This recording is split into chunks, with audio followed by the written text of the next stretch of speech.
सभी को नमस्कार। इंजीनियरिंग ड्राइंग और कंप्यूटर ग्राफिक्स पर हमारे एनपीटीईएल ऑनलाइन प्रमाणन पाठ्यक्रमों में आपका स्वागत है। पिछली कुछ क्लास में हमने सॉलिड वर्क्स की कुछ अवधारणाओं के बारे में सीखा। आज से हम सॉलिड वर्क्स में उन्नत अवधारणाओं के बारे में जानेंगे। पहली चीज है रेफरेंस प्लेन का निर्माण करना। उदाहरण के लिए हम जानते हैं कि फ्रंट प्लेन, टॉप प्लेन और राइट प्लेन का इस्तेमाल कैसे किया जाता है। यदि हमारे पास उस तरह की सतहें हैं तो हम एक स्केच ड्रॉ करने की पोजीशन में होंगे। फिर एक एक्सट्रूड विकल्प, एक्सट्रूड कट, एक्सट्रूड बॉस का उपयोग करें। शायद इस तरह के ऑब्जेक्ट के साथ हम इसे बना सकते हैं। हालांकि यदि ऑब्जेक्ट में विभिन्न प्रकार की सरफेस हैं, जैसे इंक्लाइंड सरफेस, कर्वीलीनियर सरफेस जो थोड़ी ऑफसेट हैं, कि इस तरह की सरफेस का निर्माण कैसे किया जाता है, तो हम इसे रेफरेंस प्लेन के नाम से सीखने जा रहे हैं। तो चलिए अब सॉलिड वर्क्स खोलते हैं। अब चलिए हम फ्रंट प्लेन पर एक ऑब्जेक्ट का निर्माण करते हैं।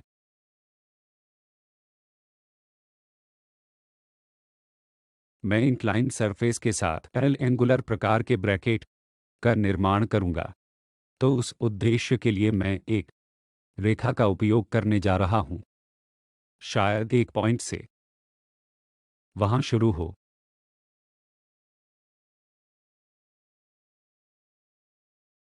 आमतौर पर यांत्रिक ऑब्जेक्ट का समर्थन करने के लिए हम इस तरह के एल एंगुलर ब्रैकेट का उपयोग करते हैं। अब मैं उस लेंथ में से एक के लिए 100 यूनिट की तरह कुछ बनाए रखने के लिए स्मार्ट डायमेंशंस का उपयोग करना चाहता हूं। इसी तरह यह भी 100 यूनिट है।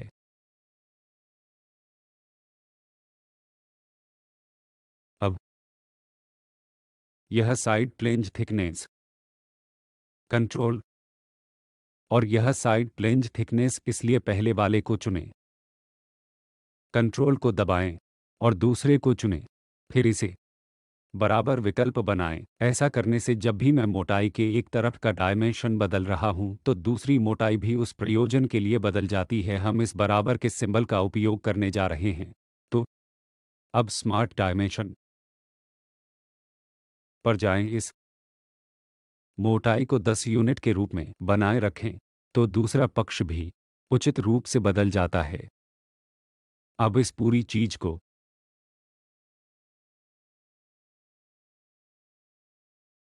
हम 3 डायमेंशन में निकालना चाहेंगे, इसलिए क्योंकि यह लेंथ में 100 यूनिट है, इसलिए मैं इसे एल एंगुलर ब्रैकेट की तरह बनाने के लिए उसी 100 यूनिट का उपयोग करना चाहता हूं।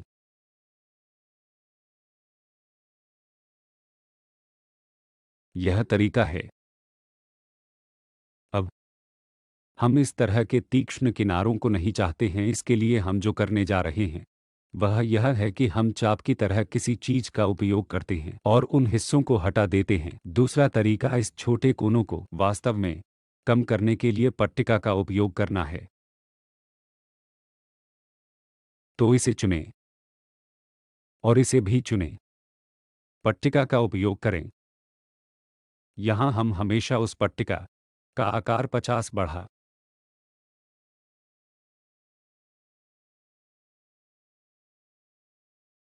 सकते हैं। यह बहुत अधिक है, तो चलिए उस सुविधा को संपादित करते हैं। शायद इसे 10 मिमी कर देते हैं। अब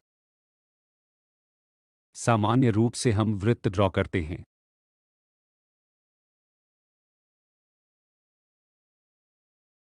त्रिज्या का एक सर्कल। आइए हम स्मार्ट डायमेंशन 12 यूनिट का उपयोग करते हैं और यह एक केंद्र पॉइंट से यहां तक इस स्मार्ट डायमेंशन का उपयोग करते हैं। इस केंद्र पॉइंट को इस रेखा तक भी 12 यूनिट को चुनें। इसी प्रकार इस पॉइंट से इस पॉइंट तक इसे भी 12 यूनिट कर दें, तो यह उसका यह सेंटर होगा। अब उसके समानांतर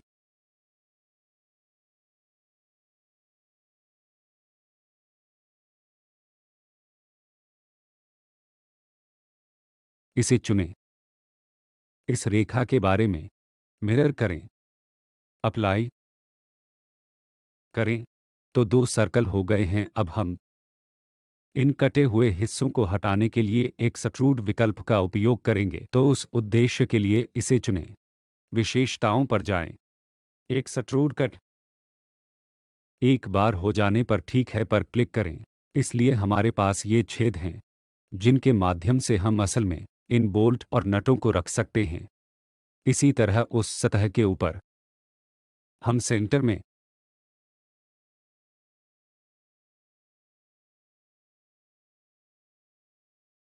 एक और सर्कल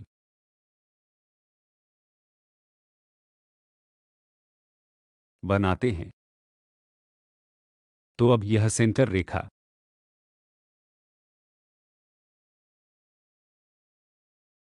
इस पर है और हम इस दूरी को इस सेंटर रेखा से शून्य करना चाहते हैं ताकि यह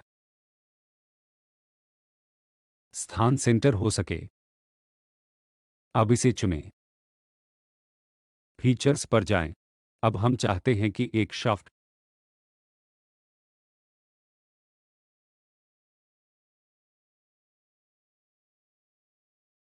जैसा कुछ उस हिस्से से होकर नीचे की तरफ जाए, तो चलिए इसे 20 यूनिट कर देते हैं। ठीक है पर क्लिक करें। अब इस सरफेस पर हम एक इंक्लाइंड सरफेस चाहते हैं जिस पर अतिरिक्त चीज होगी। तो उस रेफरेंस प्लेन का निर्माण करने के लिए पहले हम वहां जाएंगे, क्लिक करें। यह ऑब्जेक्ट है और इसके संबंध में कुछ क्लिक में यह कोण होगा। तो उस उद्देश्य के लिए दूसरा संदर्भ चुनें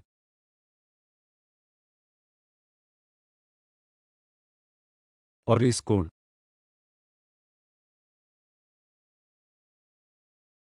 को कुछ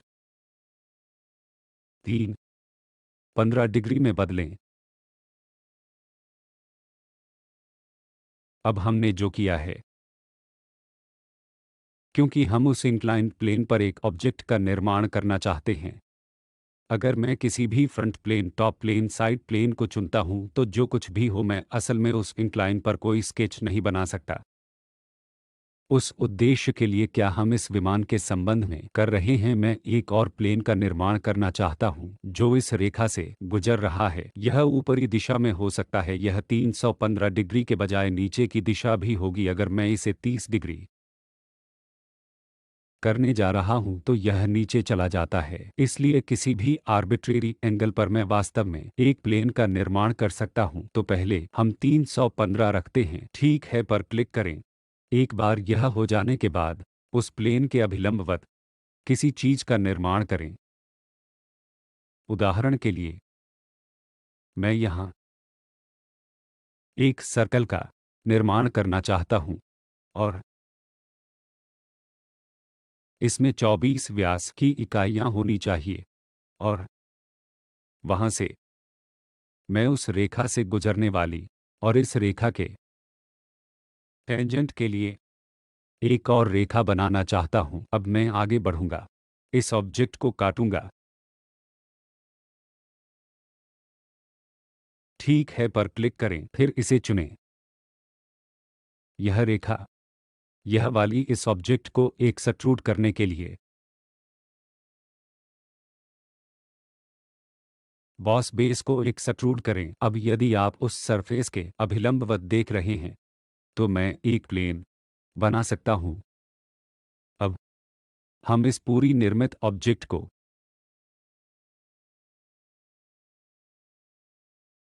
उस सरफेस के दूसरी तरफ छूना चाहते हैं, इसलिए मैं इस ऑब्जेक्ट को पूरी तरह से इस सरफेस को छूना चाहता हूं। ऐसा करने के लिए मुझे जो करना है वह दिशा को उलटना है, तो इस सरफेस तक है। इसलिए सरफेस कंट्रोल बटन तक क्लिक करें और फिर सरफेस पर क्लिक करें। फिर से मैं इस पूरे चाप प्रकार के पदार्थ को इस ऑब्जेक्ट में सतह तक प्रवेश करने के लिए रखना चाहूंगा। मैं एक प्रोजेक्शन करना चाहूंगा यदि यह विशिष्ट एक्सट्रूड चीज है जो या तो बाहर या उसके अंदर जाती है। उदाहरण के लिए आइए हम इसे देखें। दूसरे, तीसरे, चौथाई को कंट्रोल करें। यही वह चीज़ है जिसे मैं एक्सट्रूड करना चाहता हूं। अगर मैं इसका उपयोग करता हूं तो यह बाहर की ओर एक्सट्रूड करता है। अगर मैं दिशा को उलट देता हूं तो यह अंदर एक्सट्रूड करता है। और हम इस तरह की अर्धभेदकारी प्रकार की सतह नहीं चाहते हैं, लेकिन सतह के स्तर तक मैं बाहर निकालना चाहता हूं। उस उद्देश्य के लिए हम जो करने की कोशिश कर रहे हैं वह अज्ञ के बजाय सतह तक सभी तरह से जाना है। हम इस सतह तक किस सतह तक पहुंचना चाहेंगे? फिर ठीक है पर क्लिक करें। इसलिए यदि आप देख रहे हैं कि पूरी ऑब्जेक्ट उस सतह तक फैली हुई है तो जो भी प्रोजेक्शन है हम उसे प्राप्त करेंगे। अब उस पर हम एक और बोल्ट लगाना चाहते हैं। उस उद्देश्य के लिए सामान्य पर जाएं। अब एक स्केच ड्रॉ करें। शायद एक सर्कुलर छेद जिसे हम चाहते हैं, और सेंटर रेखा से गुजरना चाहिए।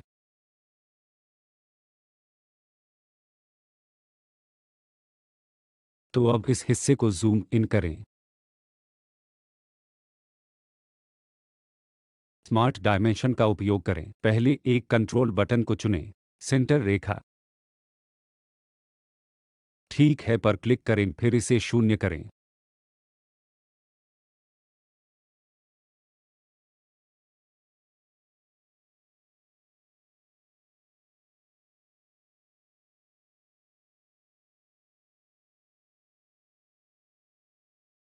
अब हम उसमें से एक छेद बनाना चाहेंगे, इसलिए उस पर क्लिक करें।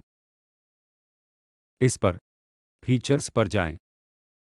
अब एक सट्रूड कट है, आइए इसे देखें। अगर हम पूरा कट चाहते हैं तो हम वाकई इसे 50 मिमी कट कर सकते हैं।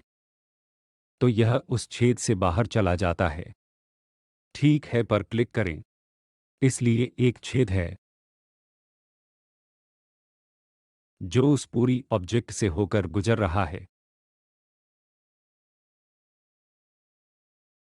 अब हम केवल इस सतह पर इस हिस्से पर एक स्लॉट की तरह कुछ चाहते हैं। इसलिए एक आयताकार स्लॉट की तरह कुछ मैं एक छोटा सा हिस्सा रखना चाहता हूं। इस उद्देश्य के लिए मैं एक आयत का निर्माण करने जा रहा हूं। अब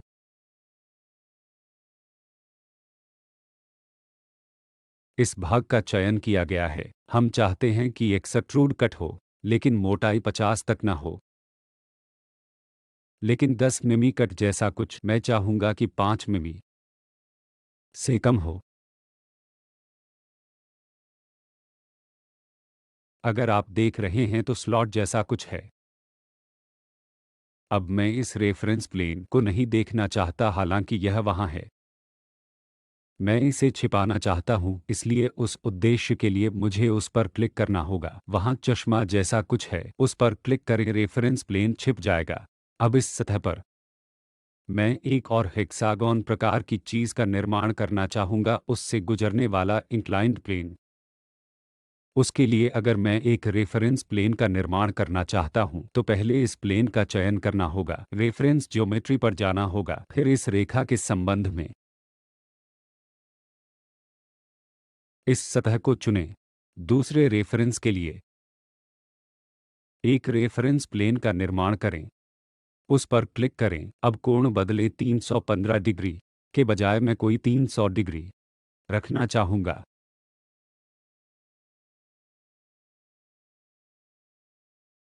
आइए हम इसे देखते हैं। उदाहरण के लिए आप एक लैपटॉप बनाना चाहते हैं तो इस तरह के रेफरेंस प्लेन हमेशा मददगार होते हैं। आइए हम ठीक है पर क्लिक करते हैं। इसलिए एक बार उसके अभिलंबवत रेफरेंस प्लेन का निर्माण हो जाने के बाद मैं कुछ ऐसा स्केच करना चाहूंगा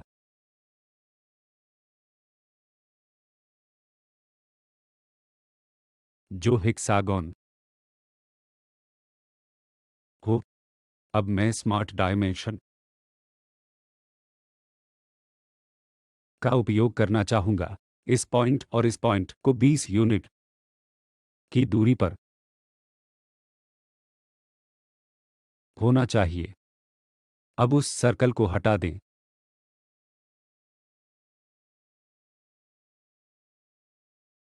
ठीक है, अब उस सर्कल को हटा दें। इसके डायमेंशन हैं। इस पर क्लिक करें। फीचर्स, एक्सट्रूड बॉस बेस पर जाएं। जहां तक हम इस सतह स्तर तक पहुंचना चाहते हैं, तो यह सतह तक ब्लाइंड नहीं है और सतह यह है। और ठीक है पर क्लिक करें।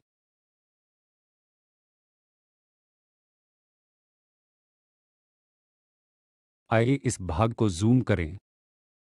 इसलिए अलग अलग सतहों पर अगर मैं वास्तव में वस्तुओं का निर्माण करना चाहता हूं, तो हम इन वस्तुओं का इस तरह निर्माण करते हैं। इसलिए पहली अवधारणा इस रेफरेंस प्लेन के निर्माण के बारे में है। अब उसी रेफरेंस प्लेन अवधारणा का उपयोग करके हम ट्यूब, पाइप और अन्य प्रकार की यांत्रिक वस्तुओं का निर्माण करने की पोजीशन में होंगे। तो चलिए उस पर भी नजर डालते हैं।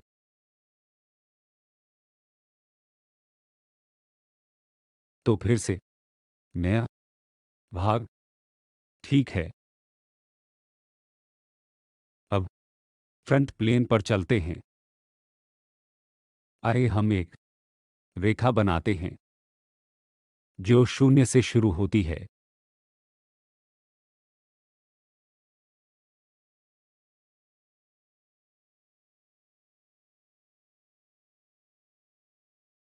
एक ब्रांचिंग जंक्शन जिसे हम बनाना चाहते हैं। तो अब स्केच पट्टिका का उपयोग करें। इसे अप्लाई करें। इसे अप्लाई करें। इसी तरह उसे अप्लाई करें। इसे अप्लाई करें। इसे भी। और हम 10 मिमी नहीं, बल्कि 8 मिमी जैसा कुछ चाहते हैं जिसमें हम रुचि रखते हैं। तो फिर ठीक है पर क्लिक करें तो हमारे पास एक कर्व है। अब अगर मैं इस पॉइंट पर या इस पॉइंट पर किसी एक पॉइंट पर एक सर्कल ड्रॉ कर रहा हूं और इस पूरे ऑब्जेक्ट को घुमाता हूं, तो मैं एक पाइपलाइन बनाने की पोजीशन में हूं जो एक ब्रांच जॉइंट है। इसलिए हमें उस टॉप प्लेन को लेना होगा। फिर निश्चित त्रिज्या का एक सर्कल बनाना होगा, शायद 3 यूनिट का। फिर ठीक है पर क्लिक करना होगा। अब सर्कल का चयन किया गया है। अब उस फीचर्स पर जाएं। में स्केच मोड से बाहर आएं। इस ऑब्जेक्ट पर क्लिक करें। फीचर्स में एक विकल्प है जो बॉस बेस को घुमाता है। उस पर क्लिक करें।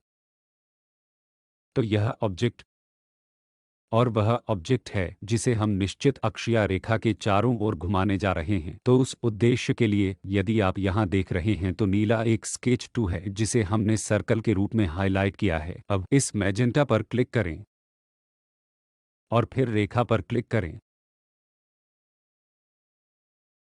और फिर ठीक है पर क्लिक करें। इसलिए हम उस पाइप नेटवर्क का निर्माण करने की पोजीशन में होंगे। यहाँ यह एक सॉलिड ऑब्जेक्ट है जो अब एक झुकाव की तरह है। यदि आप बहुत पतले हिस्से की तरह कुछ बनाना चाहते हैं, जिस तरह से इसे कैसे करना है, इसे रद्द कर दिया गया है। हम इसे पूर्ववत करते हैं।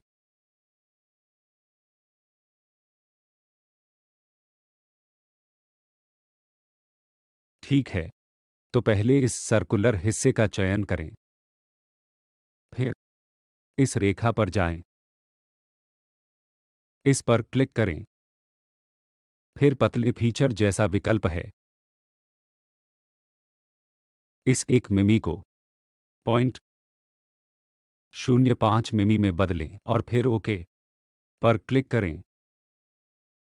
अब अगर आप इसे देख रहे हैं तो आपको बहुत पतला ट्यूब वाला हिस्सा मिलेगा। तो एक तरीका है सॉलिड का निर्माण करना। दूसरा यह कि इस पतले हिस्से का उपयोग करके हम एक मेटल शीट ट्यूब बनाने की पोजीशन में होंगे।